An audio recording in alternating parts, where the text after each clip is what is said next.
एक परिवार रहता था जिसमें 7 भाई और एक बहन थी। उनके माता पिता जल्दी ही गुजर गए तो बच्चों ने भी जल्दी ही व्यावहारिक काम सीख लिया। सातों भाई अपनी बहन से बहुत प्यार करते थे। बहन भी अपने जान से प्यारे भाइयों का बहुत ख्याल रखती थी। इसी तरह समय बीतता गया और एक दिन जब सातों भाई शिकार पर गए थे, शाम होने को चली थी, तभी बहन उनके लिए भोजन तैयार कर रही थी। जब वह सब्जी के लिए हरी साग काट रही थी, तभी चाकू की तेज धार से उसकी उंगली कट गई और खून बहने लगा। पहले तो वह घबरा गई, लेकिन खुद को संभाला। उसने सोचा, अगर भाइयों को पता चला तो बहुत परेशान होंगे, मुझे उन्हें यह बात नहीं बतानी चाहिए। उसने जल्दी से बहते खून को अपनी ओढ़नी से पोंछना चाहा, किंतु उसे लगा कि अगर भाई ध्यान से देखेंगे तो उन्हें पता चल जाएगा। बहुत सोच विचार के बाद जब उसे कुछ समझ न आया तो उसने अपना बहता हुआ खून उसी साग से पोंछ लिया जिसकी वह सब्जी बनाने जा रही थी। जब शाम को सातों भाई घर लौटे तो बहन ने सभी के लिए खाना परोसा। आज का साग इतना स्वादिष्ट था कि सातों भाई अपना उंगलियां चाटते रह गए और बोले, बहन आज की साग तो लाजवाब बनी है, ऐसा स्वाद पहले कभी नहीं आया। बहन उनकी तारीफ सुनकर मुस्कुरा उठी। उसने सोचा कि चलो भाई खुश हैं, यही बहुत है। लेकिन बात यहीं खत्म नहीं हुई। अगली सुबह जब सातों भाई शिकार के लिए जंगल गए तो उसी बात पर चर्चा छिड़ गई कि बहन ने साग में ऐसा क्या डाली थी कि उसका स्वाद इतना लजीज था। सबने तय किया कि आज इसके बारे में बहन से जरूर पूछेंगे। शाम को सातों भाई जल्दी घर लौट आए तो देखा बहन खाना बना रही है। तब बड़ा भाई उसके पास जाकर बोला, बहन तुमने कल साग में ऐसा क्या डाली थी कि उसका स्वाद बहुत ही अनोखा था। बहन पहले तो बात को टालने की कोशिश की, लेकिन बड़े भाई के बार बार पूछने पर उसने बता दिया, उसकी एक उंगली कट गई थी और उसने अपना बहता हुआ खून उसी साग में मिला दिया था। जैसे ही यह बात छहों भाइयों के कानों तक पहुंची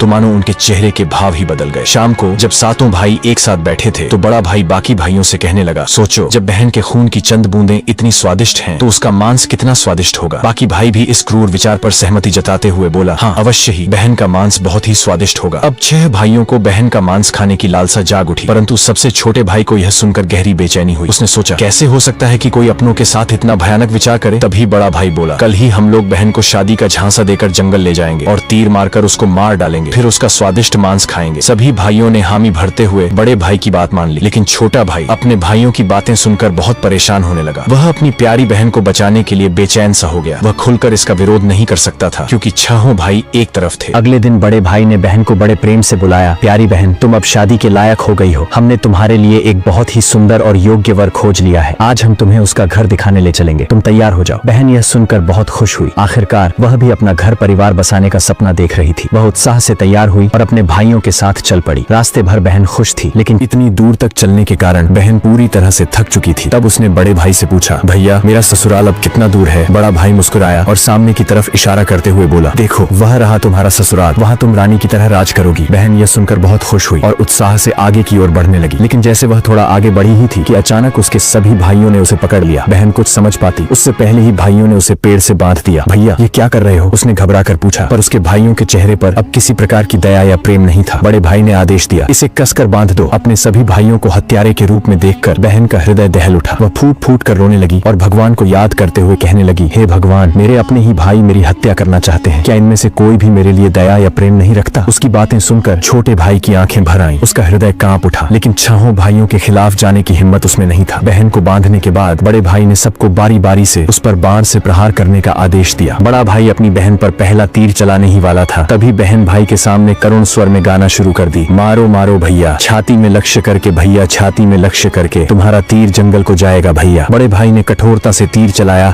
लेकिन निशाना चूक गया। इसके बाद दूसरा भाई तीर चलाने को आगे बढ़ा। बहन ने पुनः वही करुण गीत गाया। दूसरा भाई भी निशाना साधने में असफल रहा। एक एक करके सभी 6 भाइयों ने अपनी बहन को मारने की कोशिश की, परंतु हर बार उनका निशाना चूक जाता। अब सबसे छोटे भाई की बारी थी। सभी भाई उस पर चिल्लाते हुए बोला, पूरी ताकत से तीर चलाना, बहन को एक ही वार में मार डालना। अगर तुम असफल रहे तो हम तुम्हें भी जिंदा नहीं छोड़ेंगे। छोटे भाई के लिए यह स्थिति असहनीय थी। वह अपनी बहन से अत्यधिक स्नेह करता था। बहन ने जब छोटे भाई की जान खतरे में पड़ते देखी तो उसने मन ही मन निर्णय कर लिया, वह अपनी प्राण त्याग देगी, लेकिन अपने सबसे प्रिय भाई को मरने नहीं देगी। उसने मन ही मन ईश्वर से प्रार्थना की, हे भगवान, मेरे इस छोटे भाई का तीर मेरी छाती भेदने में सफल हो जाए, ताकि इसे इन पापी भाइयों के हाथों मरना न पड़े। फिर उसने करुण स्वर में वही गीत गाई, मारो मारो भैया, छाती में लक्ष्य करके भैया, छाती में लक्ष्य करके, तुम्हारा तीर मेरी छाती को भेद जाए भैया। छोटे भाई की आंखों से अश्रुधारा बहने लगी, पर वह मजबूर था। उसने कांपते हाथों से तीर चलाया। तीर बहन की छाती में गहराई से उतर गया। वह दर्द से कुछ देर छटपटाती रही और फिर उसकी आंखें हमेशा के लिए बंद हो गईं। 6 भाइयों ने अपनी कुटिल योजना को सफल होते देखा तो उनके चेहरे पर क्रूर मुस्कान आ गई। अब 6 भाइयों ने मिलकर बहन के शव को टुकड़ों में काट डाला। बड़े भाई ने छोटे भाई को जंगल से लकड़ी और पानी लाने को कहा। छोटा भाई भीतर ही भीतर बहुत ही ज्यादा चिंतित था। उसकी आंखों के सामने उसकी प्रिय बहन की शव को टुकड़ों में काट उसके मांस को पका पकाया जा रहा था, लेकिन वह असहाय था। जब वह जंगल गया तो पानी और लकड़ियों के साथ कुछ मछलियां और केकड़े भी ले आया। उसने मन ही मन सोचा, मैं अपनी बहन का मांस नहीं खा सकता, लेकिन अगर मैंने विरोध किया तो ये निर्दयी भाई मुझे भी मार डालेंगे। जल्द ही चावल और मांस तैयार हो गया और भोजन परोसा गया। सभी भाई मांस खाने के लिए उत्सुक थे। छोटे भाई ने चुपके से अपने खाने की जगह एक गड्ढा खोद रखा था। जैसे ही उसकी थाली में बहन का मांस परोसा गया, उसने बिना किसी को दिखाए मांस को गड्ढे में डाल दिया और मछली केकड़ा खाने लगा। बाकी के सभी भाई अपनी बहन की हड्डियां चबा रहे थे। जब सभी का पेट भर गया तो बड़े भाई ने छोटे भाई से कहा, अब यह जूठन साफ करो। छोटे भाई ने बहन की हड्डियां व बाकी अंगों को इकट्ठे किया और चुपके से उसी गड्ढे में डालकर मिट्टी से ढक दिया। समय बीतता गया। उस जगह से एक बांस का पौधा उग आया और धीरे धीरे वहाँ बांसों का समूह बन गया। फिर एक दिन एक संत वहाँ से गुजर रहे थे, तभी उनकी नजर बांस के समूह पर पड़ी, जो कि बहुत बड़ी और घनी थी और ये बाकी बांसों से थोड़ा अलग प्रतीत हो रहा था। तो संत ने सोचा, क्यों न बांस से एक वाद्य यंत्र बनाया जाए, जिससे मैं गांव में घर घर बजाकर भिक्षा मांग सकूं। तो उन्होंने एक बांस काट लिया और उसे अपने साथ ले गए। संत ने उस बांस से सारंगी नामक एक वाद्य यंत्र बनाया। वे उसे बजा बजा कर दिन भर लोगों के घर जाकर भिक्षा मांगते और बदले में खूब सारा उपदेश देते थे। एक दिन संत भिक्षा मांगते हुए उसी गांव में जा पहुंचे जहां वे सातों भाई रहते थे और अब तक 6 भाइयों का विवाह हो चुका था, लेकिन 7वां भाई अब भी अकेला था। वह अपनी बहन के दर्द को भूला नहीं था और इसीलिए उसने विवाह भी नहीं किया। जब संत बड़े भाई के घर पहुंचे, जैसे ही उन्होंने आंगन में कदम रखा, उनके सारंगी ने खुद ही गाना शुरू कर दिया, नहीं बजोरे सारंगी, यही है दुश्मन सबसे बड़ा। बड़े भाई के घर नहीं बजोरे सारंगी, दया प्रेम सब छोड़कर रिश्ते में यही दाग लगाया। ये सुनते ही बड़े भाई के पसीने छूटने लगे। वह आवाज सुनकर तुरंत भाप गया कि ये तो मेरी बहन की आवाज है, जिसे हम सातों भाइयों ने बहुत साल पहले मारकर खा गए थे। वह सोच सोच कर परेशान हो रहा था कि कहीं अगर गांव वाले को सच्चाई का पता चला तो क्या होगा। उसने तुरंत अपनी पत्नी से कहा, जल्दी से योगी को भिक्षा देकर विदा करो। योगी बिना कोई प्रश्न किए भिक्षा लेकर वहां से आगे बढ़ गया। इसके बाद योगी बारी बारी से 6 भाइयों के घर पहुंचे। हर बार जैसे ही वे किसी भाई के आंगन में कदम रखते, सारंगी फिर वही करुण गीत गाने लगता, नहीं बजोरे सारंगी, यही है दुश्मन सबसे बड़ा, इन पापी भाइयों के घर नहीं बजोरे सारंगी। सभी भाई बहुत परेशान होने लगे, इसलिए एक के बाद एक सभी भाइयों ने अपनी पत्नी से कहा कि तुरंत योगी को भिक्षा देकर विदा कर दो। अंत में योगी सबसे छोटे भाई के घर पहुंचे। जैसे ही योगी ने उसके द्वार पर कदम रखा, सारंगी ने अपनी धुन बदल ली और एक नई मधुर संगीत बजने लगी, बजोरे बजो सारंगी, मेरे सबसे छोटे भाई के घर मन की बात मन में छुपाकर युग युग से रख रहा है, बजोरे बजो सारंगी, यही है मेरे सबसे प्यारे भाई का घर। ये सुनकर छोटा भाई चौंक गया और सोचने लगा, ये तो मेरी बहन की आवाज जैसी प्रतीत हो रही है। फिर मन ही मन सोचा, नहीं नहीं, ये मेरा भ्रम है। लेकिन संगीत को बार बार दोहराने के बाद वह अजीब सा महसूस करने लगा। उसने तुरंत योगी को सम्मान पूर्वक अपने घर में बैठने के लिए कहा। छोटे भाई ने योगी का खूब सम्मान और जलपान से स्वागत किया। फिर उसने उनसे सारंगी की कहानी पूछी। योगी ने उसे बताया कि यह वाद्य यंत्र एक विशेष बांस से बना है, जो एक अज्ञात जगह पर जंगलों के बीच से उगे बांस के समूह से लिया गया था। ये सारंगी से उत्पन्न संगीत और योगी की बात सुनकर छोटा भाई सोच में पड़ गया और मन ही मन विचार करने लगा कि हो सकता है इस सारंगी से मेरा कोई गहरा संबंध हो। फिर छोटे भाई ने योगी से विनती की, कृपया यह सारंगी मुझे दे दीजिए, मैं इसे हमेशा अपने पास रखूंगा। योगी ने सहानुभूति से उसकी ओर देखा और बिना कोई सवाल किए वह सारंगी छोटे भाई को सौंप दिया और वहां से चला गया। योगी के जाने के बाद छोटे भाई ने सारंगी को एक पवित्र स्थान पर रख दिया। उसने उसे धूप दीप जलाकर सम्मान दिया, जैसे वह कोई पूजनीय वस्तु हो। लेकिन कुछ ही दिनों में उसने अपने घर में एक अजीब सा बदलाव महसूस किया। हर दिन जब वह काम से लौटता तो देखता कि घर के सारे काम हो चुके हैं,